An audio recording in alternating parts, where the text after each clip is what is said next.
So I have this drum take and I have this fat filter set up. So let's just take a listen to this loop.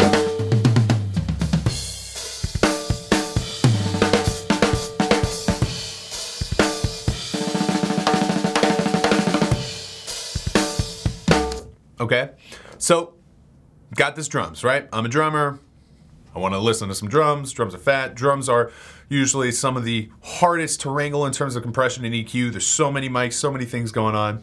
So I've instantiated this per C on the snare drum track. And if you look at my signal flow, important parts of audio fundamentals. If you look at my signal flow, you'll see in this Pro Tools session, I have a snare top mic, a snare bottom mic, right? And I have them both outputted to this aux track, right? And on this aux track, it's just summing the snare bottom, and the snare top. And it sounds like this.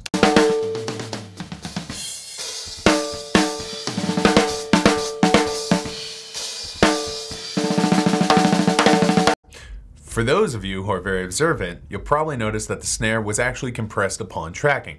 But let's say we just want to further compress it. So let's take a look at some of these parameters and how it works in relation to the snare drum, okay? So first off, we're gonna deal with my threshold.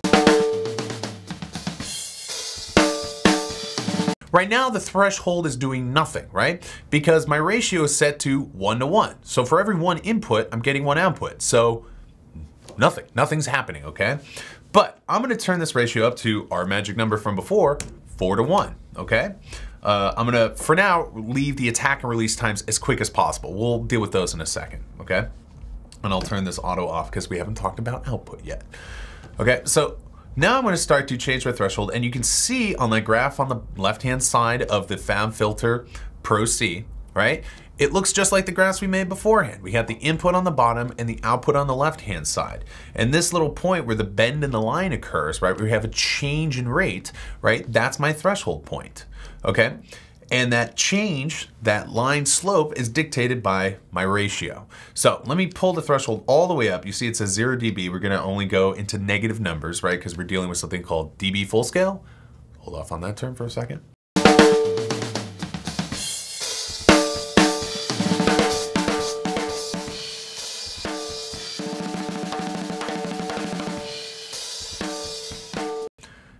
You'll notice that the signal got really soft, right? Let me just do an A-B really quickly. So all the way up,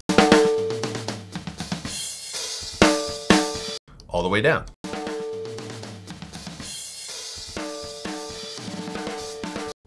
Right? Right now we're telling the compressor, hey, anytime the signal goes above negative 36 dB, which is basically the entirety of the signal, I want you to reduce all of that input by 4:1. Okay, we're going to be looking at another meter on this thing called gain reduction. So if we look over on this side right here, we see the center line, right? And that center line is telling me how many dB the compressor's removing from the signal.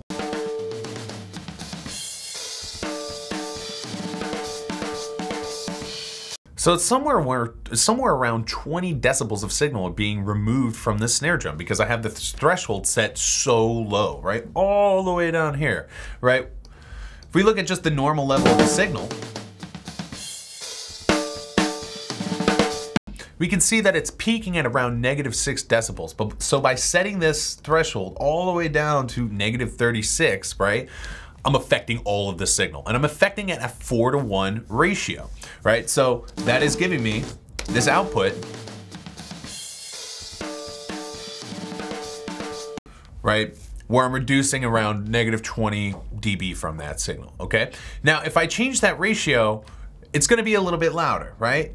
I wanna allow more of that signal to come through. I'm not saying like, hey, we need to completely smash it. I'm saying, hey, not as much of it.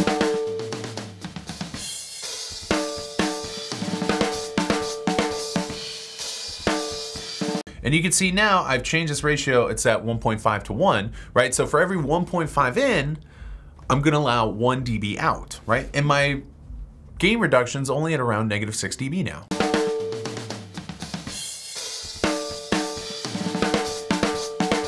Now if I change that ratio all the way to basically 101, infinity to 1,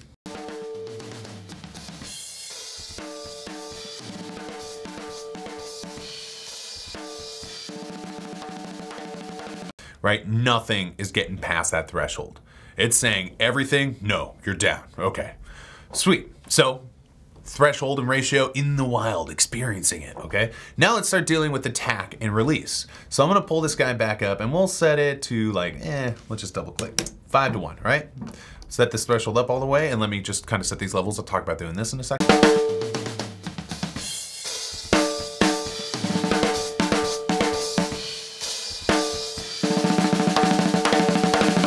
Okay, so first we'll talk about the attack, right? So we're listening to a snare drum, and a snare drum has these very fast transients. Transients are those peaks when something snaps, right? If you recorded audio and you snap, you see it goes like, right? And that initial hit is the transient.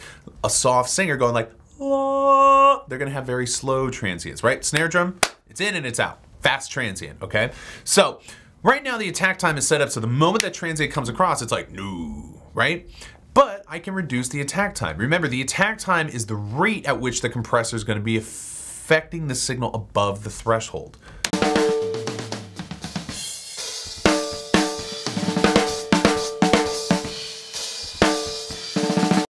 So right now, the compressor is kind of useless. I have this very fast release time, this very slow attack time. So the initial snare hit passes the threshold and the compressor's like, whoa, slow down, buddy. And the snare's already like, I'm like, wait on, peace, I'll see you later. I've gone like 4 times, whatever, right? And that's just some of the aspects of a compressor, right? Understanding how this attack works. Right now, I've made the compressor kind of useless, okay? So snare drum material, you kind of want this, if I want to reduce that initial hit, I want this quick attack time.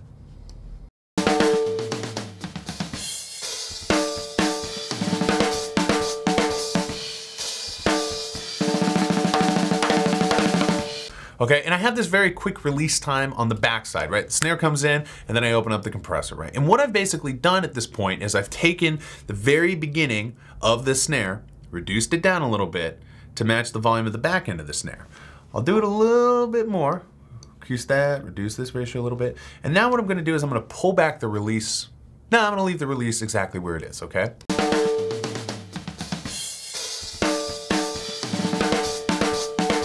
Compressor on.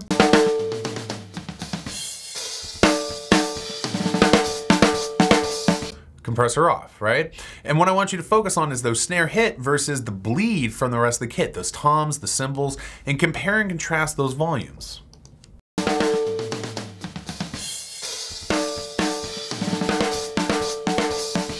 Compressor off.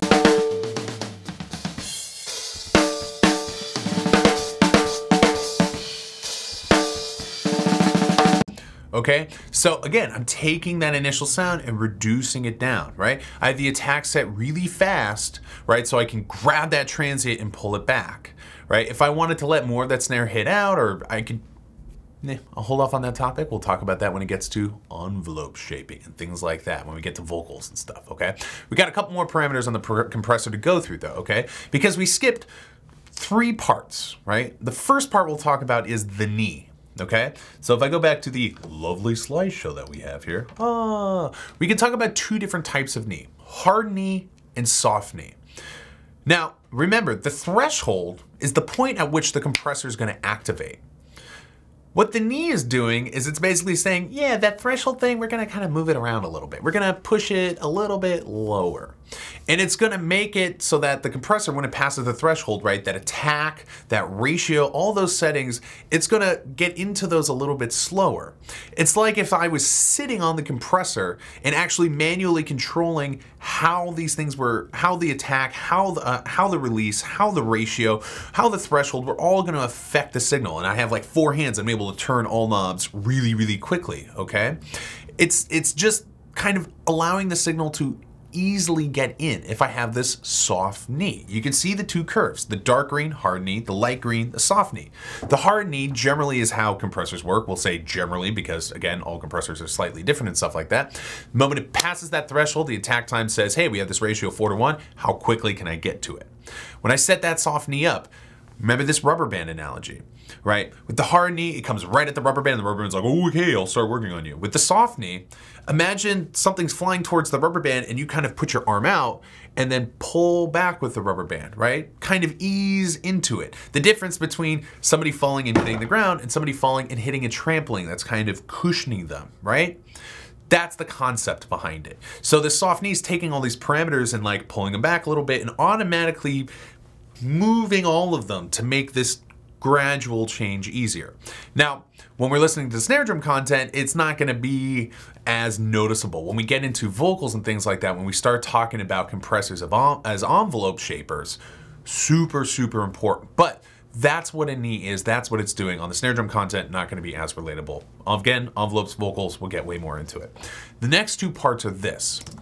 Let's go back to Pro Tools, to my fat filter, right? And that's gonna be my input and my output. Again, two most important part of audio fundamentals: signal flow, gain staging. Okay, this is dealing with my signal flow and my gain stage at the same time, which is super important. So my input is just how much signal is getting into the compressor. Now, if we look back at my Pro Tools session, you can see that, again, I have the snare top microphone, the snare bottom microphone, all going to this aux channel strip, right? That's my snare combi. It's the combination of my two snares where the compressor is substantiated. So I have the input on my compressor, which is just basically changing how much juice is gonna hit this threshold.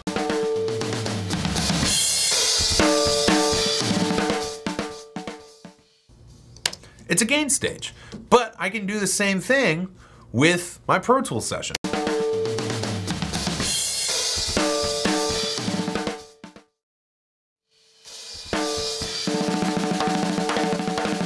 Right? They're doing the same thing. I was able to get a little bit more drive out of the compressor, but it's important to note that you had two ways to do the same exact process. Which one should you choose? It's up to you, right? Take some experience, take some time, figure out which one works, balance the two, right? Go like, this is how much input I want. Oh, I want a little bit more drive out of the compressor. Okay, I'll do this. When we start dealing with compressors that are analog compressors, you know, transistors, tubes, things like that, or plugins that model analog compressors, we're gonna be talking about distorting that signal, and driving that signal into the compressor is gonna give me noise shaping. It's gonna start messing up the tops of those transients, the tops of these waves, and giving me this upper order harmonics, these really beautiful, you know, even or odd ordered distortion characteristics, right? Is it a tube? It's getting this nice soft warm sound. Is it a transistor? I'm getting this like sharp sound, right? And changing the input into the compressor, you could hear when I started to drive a lot of it,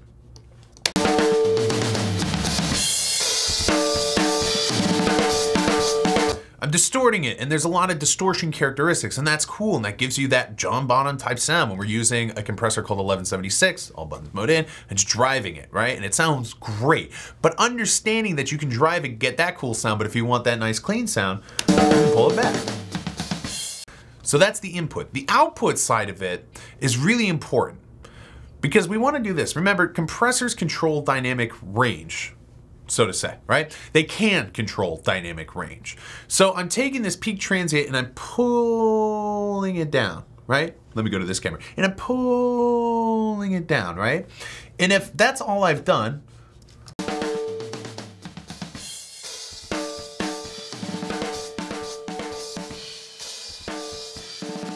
now let me put this in context for the rest of the drums, right? And you'll see what I'm doing. So at first, the compressor's off.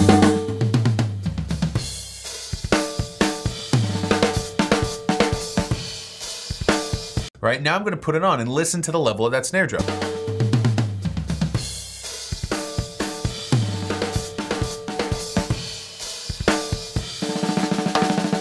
Right, with the compressor off, it's way louder because all I've done is reduce that high-end content. But we need to talk about that last part, that output, okay? So remember when we were talking about the gain reduction meter here in the center.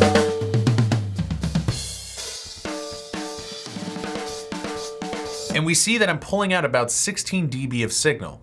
Well, I pulled that down. I want to bring the entire signal back up to where it originally was because I want to hear how the compressor's taking all the signals, smashing it, and setting it all together, right? I want to hear this low-end material come up. So basic rule of thumb, for every dB you take out of the signal, add that to your output stage, right? So I said It's about 16, right? It's gonna get loud.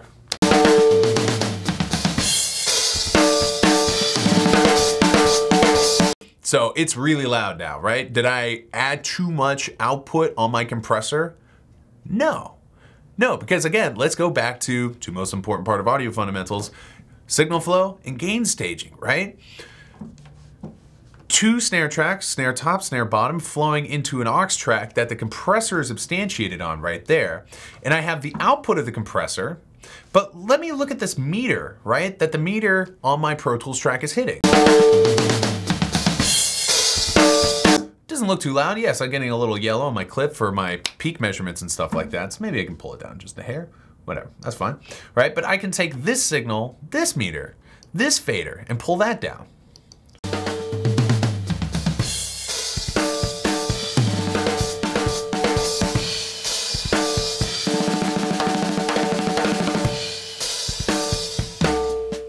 Right? And now I can really hear how this compressor is working on the snare drum and how it's changing that sound. So again, here's it without the compression.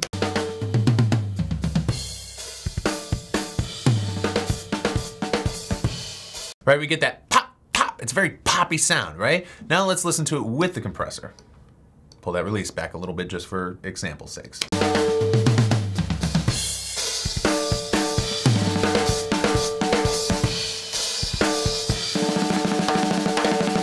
Right? You guys hear that overtone that's popping out? It's a metal drum, so you got this massive overtone popping out. Some people like that overtone, some people don't like that overtone, but just listen to it, right? Without the compressor,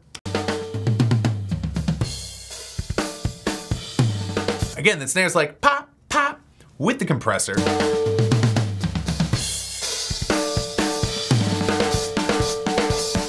right? We hear a lot of that overtone, but we hear a lot more of the body of the snare drum. It's no longer this pop, it's like this pwah, pwah, pwah, right?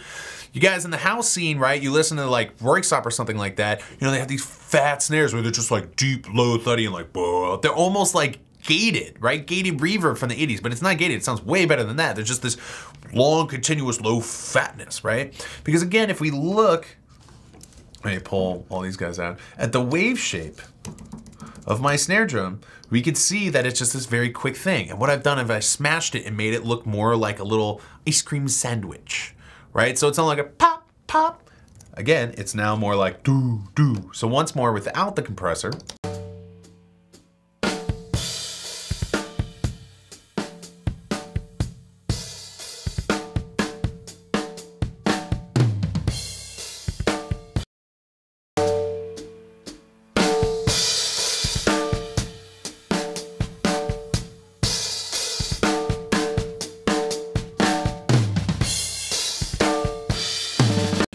Right, we're hearing a lot more of that snare drum. Now I need to state this, I'm doing a lot of these settings to show the example, right?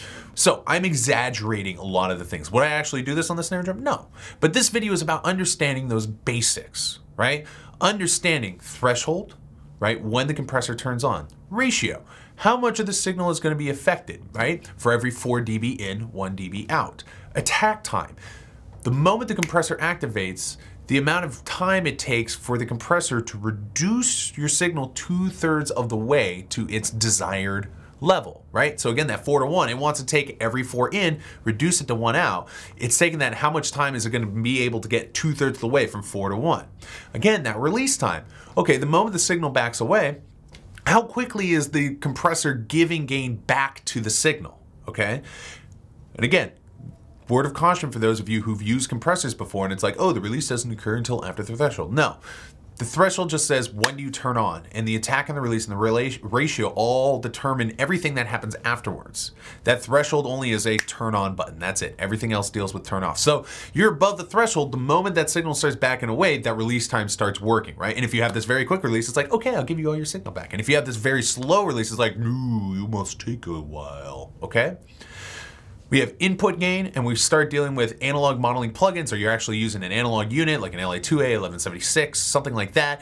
That's gonna help drive certain signals, right? But again, those two most important parts of audio fundamentals, signal flow gain staging, you know, there's multiple ways we can drive that input on my compressor. Do I use the input here on the Proceed? Do I use the Pro Tools channels beforehand, right?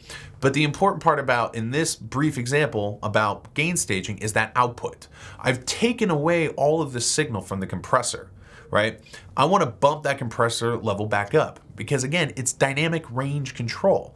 Loud signal, hitting that snare drum, pop, pop, pop, but I have all this body, all the snare. And yeah, a lot of other stuff from the drum kit, but that's fine. It's rock and roll. Like, we don't care about the bleed. It's totally cool. And then that's all in the low, soft signal. And I take all that, I smash it, I bring all of that back up with that last gain stage, with that output gain stage, right? So I can match that initial volume, but I can hear the rest of the drum. And the knee is taking all of those little parameters, right? And it's automating that kind of function. We have that hard knee where it's set to exactly the way you wanted it, right? And then that soft knee where it's like, okay, I see the settings that you want, but I'm gonna ease on into it and ease on out of it with these nice, hard, soft curves, right? I had that nice little Adobe Illustrator graphic display, right? And it's controlling all of those little aspects together at the same time. Now, thing to remember, no two compressors are alike, especially in the analog world. One 1176 is not like 1176. In the digital world, yes, a FabFilter Pro C is just like another FabFilter Pro C, right? But a FabFilter Pro C is not like a McDSP retro compressor, right? It's not gonna be like any of the Waves compressors and things like that. Each one is gonna have its own subtleties, its own little drives, its own little things that are occurring, right?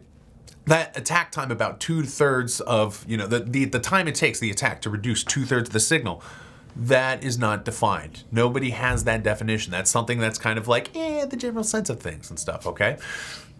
Each compressor is different. Spend time messing with these settings, right? Understanding how it works and always keeping this concept in mind.